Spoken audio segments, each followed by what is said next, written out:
సభాధ్యక్షుల అనుమతితో, సభవారి అనుమతితో ఇక్కడ ఈ నాటకానికి మూలకారకులైన ఒక వ్యక్తిని నేను సభకు పరిచయం చేయాల్సిన అవసరం ఉన్నది.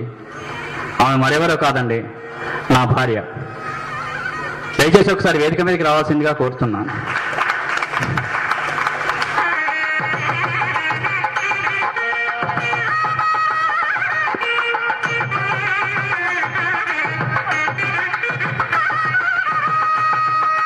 అందువలన హోటళ్లలో ఎక్కడ భోజనం లేకపోతే తమ స్వహస్తాలతో కళాకారులకు వండి వడ్డించినటువంటి మహిళామ తల్లి ఈ నాటకానికి ప్రేరకంగా ఇప్పుడు చెప్పారు.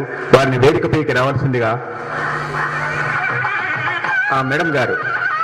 ఈ రోజున వీళ్ళ ప్రోత్సాహం లేకపోతే ఇద్దరు హీరోయిన్లతో నేను డ్యూయట్ పాడేవాడిని కాదండి.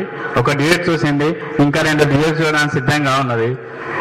నేను మొట్టమొదటిసారి తులాభారం నాటకం వేసినప్పుడు తిరుపతికి ఈమెను తీసుకుని వెళ్ళడం జరిగింది. అక్కడ అప్పటికి నాకు ఇంకా పిరికే, ఇంకా ఇప్పటికి పోలేదనుకోండి, ప్రేక్షకులకు చాలా మందికి తెలుసు. అయితే సత్యభామతో పాడాల్సిన డ్యూయట్లన్నీ ఈమె దగ్గర ప్రాక్టీస్ చేసుకొని పోయి నేను స్టేజ్లో పాడాల్సి వచ్చింది.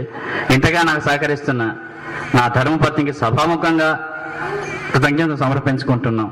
లేకుంటే నేను మనిషినే కాదు. నమస్కారం.